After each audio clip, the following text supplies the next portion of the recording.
Hello વિદ્યાર્થી મિત્રો, આપ સૌનું આપણી આ યુટ્યુબ ચેનલ પર હાર્દિક સ્વાગત છે। આજે હું લઈને આવી છું ધોરણ 9 વિષય સમાજ ભાગ 4 સ્વાધ્યાયન પોથીમાં પાઠ 16 આબોહવાનું સંપૂર્ણ સોલ્યુશન। તો ચાલો આપણે આગળ વધીએ, પરંતુ તે પહેલાં જો તમે આપણી આ યુટ્યુબ ચેનલને લાઇક, શેર અને સબસ્ક્રાઇબ ન કરી હોય તો જરૂરથી કરજો। પાઠ 16 આબોહવા વિભાગ એ। નીચે આપેલા પ્રશ્નોના માંગે મુજબ જવાબ લખો। અ યોગ્ય જોડકા જોડો। અ અને બ આપેલા છે, તો ચાલો જોઈએ। એમાં પહેલું છે શિયાળો, તો એનો જવાબ છે બી ડિસેમ્બરથી ફેબ્રુઆરી। બીજું છે ઉનાળો, તેનો જવાબ છે ડી માર્ચથી મે। ત્રીજું છે ચોમાસું, તો એનો જવાબ છે એ જૂનથી સપ્ટેમ્બર। અને ચોથું છે પાછા ફરતા મોસમી પવનોની ઋતુ, એટલે કે જવાબ છે ઈ ઓક્ટોબર અને નવેમ્બર। બ નીચેના વિધાનો ખરા છે કે ખોટા તે જણાવો। વિધાન 1, આબોહવા એ હવામાનની લાંબા ગાળાની સરેરાશ પરિસ્થિતિ છે, તો વિધાન સાચું છે। બીજું, હવામાન એ વાતાવરણની ટૂંકા ગાળાની સરેરાશ પરિસ્થિતિ છે, વિધાન સાચું છે। ત્રીજું, મુંબઈ દરિયા કિનારે હોવાથી તેની આબોહવા સમ છે, વિધાન સાચું છે। ચોથું, બે અક્ષાંશો વચ્ચેનું અંતર 111 કિલોમીટર જેટલું હોય છે, વિધાન સાચું છે। અને પાંચમું, 22 ડિસેમ્બરે સૂર્યના કિરણો મકર વૃત્ત પર લંબ પડે છે, આ વિધાન પણ સાચું છે। આગળ વધીએ। ક યોગ્ય વિકલ્પ પસંદ કરી ખાલી જગ્યા પૂરો। પહેલું, લેહ અને દ્રાસનું શિયાળાનું તાપમાન ખાલી જગ્યા જેટલું નીચું જાય છે, તો જવાબ છે -45 ડિગ્રી। બીજું, ભારતની આબોહવા ખાલી જગ્યા આબોહવા છે, તો જવાબ છે મોસમી। પ્રશ્ન 3, પૃથ્વીના ધરીનમનને કારણે ખાલી જગ્યા થાય છે, તો જવાબ છે ઋતુ બદલાવ। ચોથું, ભારતની મહત્વની ઋતુ ખાલી જગ્યા છે, તો જવાબ છે ચોમાસું। પાંચમું, ભારત સરકારની હવામાન ખાતાની મુખ્ય કચેરી ખાલી જગ્યા ખાતે આવેલી છે, તો જવાબ છે પુણે। ત્યારબાદ છઠ્ઠું, ગુજરાતમાં ઓક્ટોબર હીટને ખાલી જગ્યા નામથી ઓળખવામાં આવે છે, તેનો જવાબ છે ભાદરવી તપ। ડ નીચે આપેલા પ્રશ્નોના વિકલ્પમાંથી યોગ્ય વિકલ્પ પસંદ કરી સાચો ઉત્તર લખવાનો છે, તો ચાલો જોઈએ। પ્રશ્ન 1, બંગાળાની ખાડી પરથી વાતા પવનોનો બીજો ફાંટો સૌપ્રથમ કયા રાજ્યમાં પ્રવેશે છે, જવાબ છે બી પશ્ચિમ બંગાળ। પ્રશ્ન 2, ચેરાપુંજીની બાજુમાં આવેલું કયું સ્થળ વધુ વરસાદ માટે પ્રચલિત છે, જવાબ છે મોસીનરમ।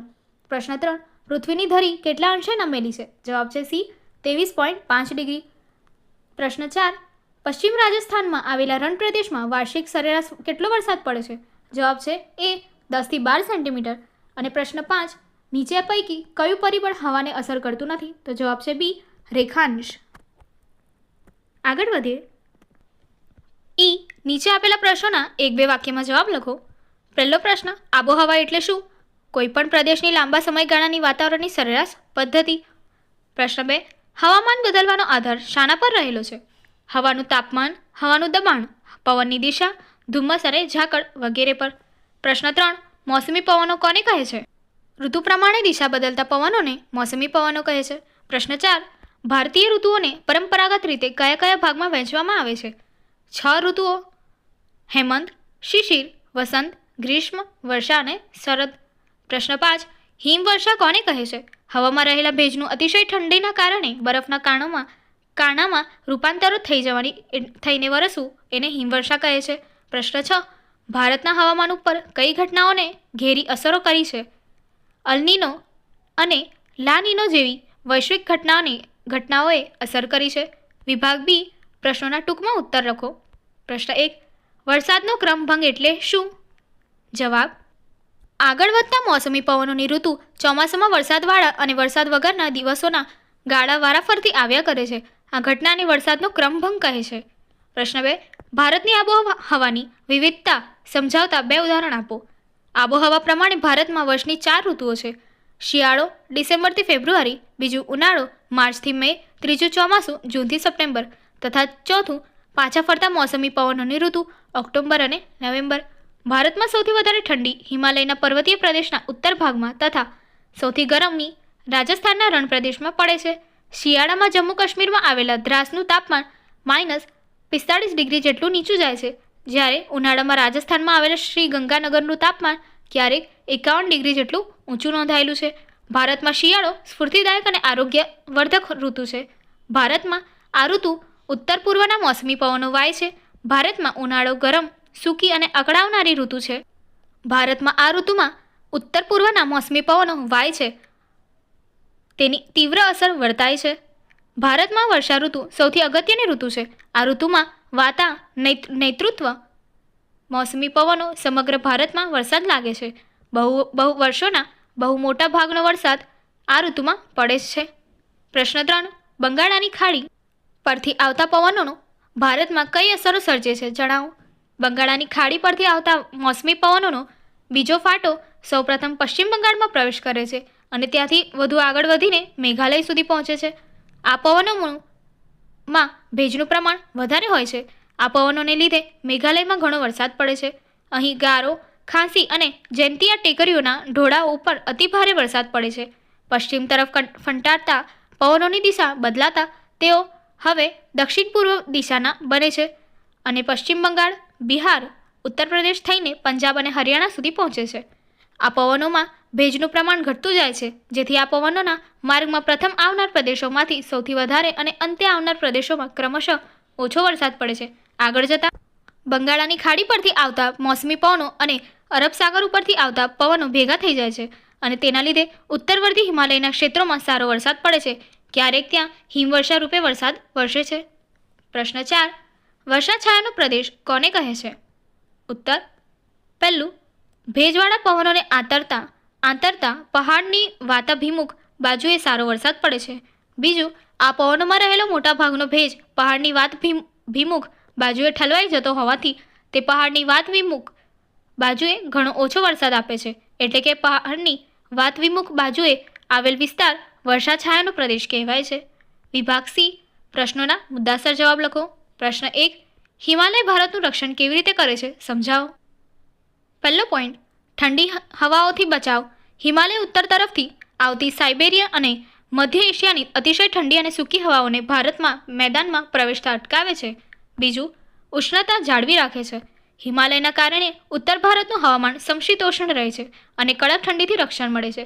ત્રીજો પોઈન્ટ, મોસમની વરસાદી પવનને અટકાવે છે. દક્ષિણ પશ્ચિમ મોસમની ભેજયુક્ત હવાઓ હિમાલય સાથે અથડાઈને ઉપર ઉઠે છે અને ઉત્તર ભારતમાં ભારે વરસાદ વરસે છે. પોઈન્ટ 4, વર્ષાનું વિતરણ કરે છે. હિમાલય વરસાદને ઉત્તર ભારત, ગંગા બ્રહ્મપુત્ર મેદાનો અને પહાડીના વિસ્તારોમાં સમૃદ્ધ વરસાવવામાં મદદ કરે છે. પોઈન્ટ 5, રણના વિસ્તારોને અટકાવે છે. મધ્ય એશિયાની સૂકી હવાઓને રોકવાથી ભારતના ઉત્તર ભાગમાં રણ જેવી સ્થિતિ ફેલાતી અટકે છે, એટલે કે તેનું વિસ્તરણ થતું અટકે છે. આ રીતે હિમાલયના ભારતના હવામાનને અનુકૂળ બનાવી તેને કુદરતી ઢાલ તરીકે રક્ષણ આપે છે. પ્રશ્ન 3. ભારતમાં ડિસેમ્બરથી ફેબ્રુઆરીના સમય દરમિયાન અનુભવાતી ઋતુ વિશે નોંધ લખો. ભારતમાં ડિસેમ્બરથી ફેબ્રુઆરી 3 માસના સમયગાળાને શીત ઋતુ એટલે કે શિયાળો ગણવામાં આવે છે. 22 સપ્ટેમ્બરથી 21 માર્ચ સુધી સૂર્યના કિરણો દક્ષિણ ગોળાર્ધમાં સીધા પડે છે. ભારત ઉત્તર ગોળાર્ધમાં આવેલો હોવાથી ડિસેમ્બરથી ફેબ્રુઆરી સુધી સૂર્યના ત્રાંસા કિરણોની અસર હેઠળ રહેવાથી ઓછું તાપમાન અનુભવાય છે. મધ્ય એશિયામાં ભારત તરફ દક્ષિણ પૂર્વ દિશાના પવનો વાય છે. આ પવનો સૂકા અને ઠંડા હોય છે, તેથી હવામાન સૂકું અને ઠંડુ હોય છે.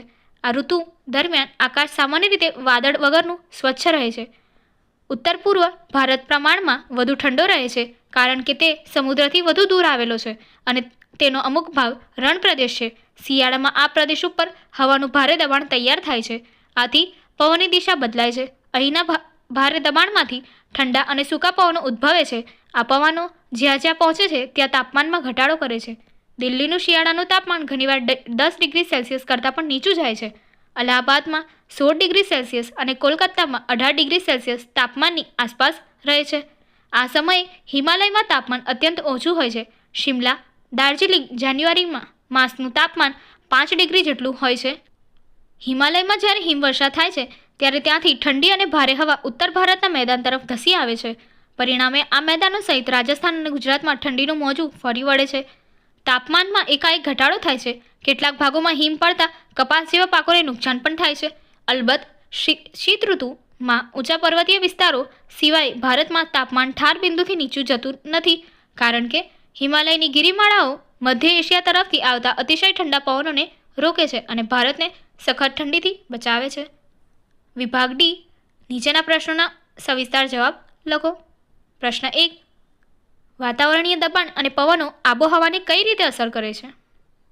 વાતાવરણીય દબાણ અને પવનો ભારત ઉત્તર પૂર્વી વ્યાપારિક પવનોવાળા ક્ષેત્રમાં આવેલ છે. આ પવનો ઉત્તર ગોળાર્ધના ઉષ્ણકટિબંધીય ગુરુદાબટમાં ભારે દબાણ પટ્ટાઓ દ્વારા સર્જાય છે. આ પવનો પૃથ્વીના ધરીભ્રમણને લીધે થોડા મરડાઈને વિષુવવૃત્ત તરફ વાય છે.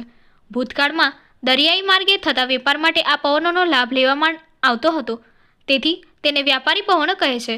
આ પવનો ભૂભાગમાંથી ઉત્પન્ન થઈને વાતા હોવાથી સામાન્યતઃ ભેજનું પ્રમાણ ઘણું ઓછું હોય છે, પરંતુ ભારતની દક્ષિણે હિન્દ મહાસાગર આવેલો છે તથા પશ્ચિમમાં અરબ સાગર આવેલો છે તથા પૂર્વમાં બંગાળાની ખાડી છે. આ વિશાળ જળરાશિને લીધે તેના ઉપરથી વાતા પવનો ભેજવાળા બને છે અને ભારતમાં વરસાદ લાવે છે. શિયાળામાં હિમાલયની ઉત્તરમાં ભારે દબાણ હોય છે. આ ક્ષેત્રમાંથી ઠંડા અને સૂકા પવનો દક્ષિણના હળવા દબાણવાળા સમુદ્રી વિસ્તારો તરફ વાય છે. ઉનાળામાં મધ્ય એશિયા અને ભારતના ભૂમિ ભાગોમાં ઊંચા તાપમાનને કારણે હવાનું હલકું દબાણ રચાય છે. આ સમયે દક્ષિણે હિન્દ મહાસાગર પર ભારે દબાણ હોય છે, તેથી હિન્દ મહાસાગર પરથી પવનો ઉત્તરના હલકા દબાણ તરફ ખેંચાઈ આવે છે. આ પવનોને દક્ષિણ પશ્ચિમ મોસમી પવનો કહે છે. તે ભેજવાળા હોવાથી ભારતમાં વરસાદ લાવે છે.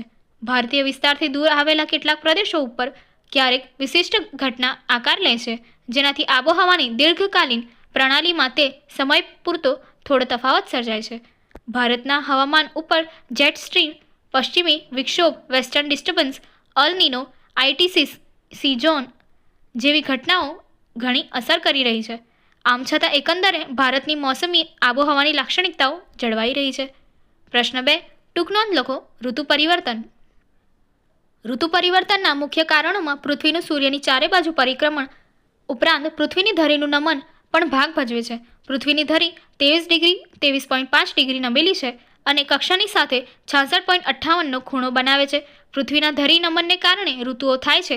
વધારે સમય સૂર્યપ્રકાશ મેળવતા વિસ્તારોમાં ઉનાળો અને ઓછો સમય સૂર્યપ્રકાશ મેળવતા વિસ્તારોમાં શિયાળો અનુભવાય છે. 22 ડિસેમ્બર સૂર્યના કિરણો મકર વૃત્ત પર લંબ પડે છે. આથી દક્ષિણ ગોળાર્ધમાં ઉનાળો અને ઉત્તર ગોળાર્ધમાં શિયાળો અનુભવાય છે. તેથી ભારતમાં રાત્રિ લાંબી અને ઠંડી અનુભવાય છે. તેવી જ રીતે 21 જૂને કર્કવૃત્ત તરફ સૂર્યના લંબ કિરણો ઉત્તર ગોળાર્ધમાં પડતા હોવાથી દિવસ લાંબો બને છે.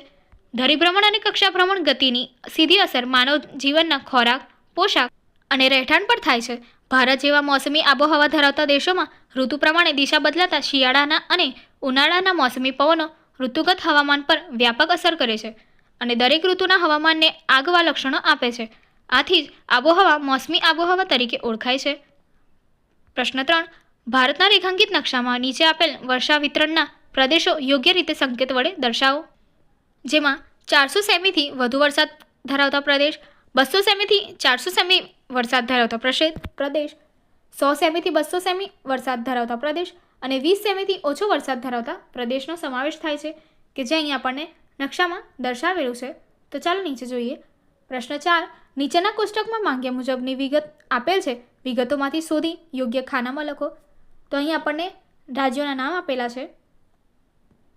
શિયાળામાં અતિ ઠંડી અનુભવતા સ્થળો તો લદ્દાખ, દ્રાસ અને શિમલા. ઉનાળામાં અતિશય ગરમી અનુભવતા સ્થળો શ્રી ગંગાનગર, અલવર. અને ચોમાસામાં વધુ વરસાદ અનુભવતા સ્થળો મૌસીનરમ અને ચેરાપુંજી. આગળની એક્ટિવિટી જોવા માટે અહીં આપેલી એન્ડ સ્ક્રીન પર ક્લિક કરો. Thank you.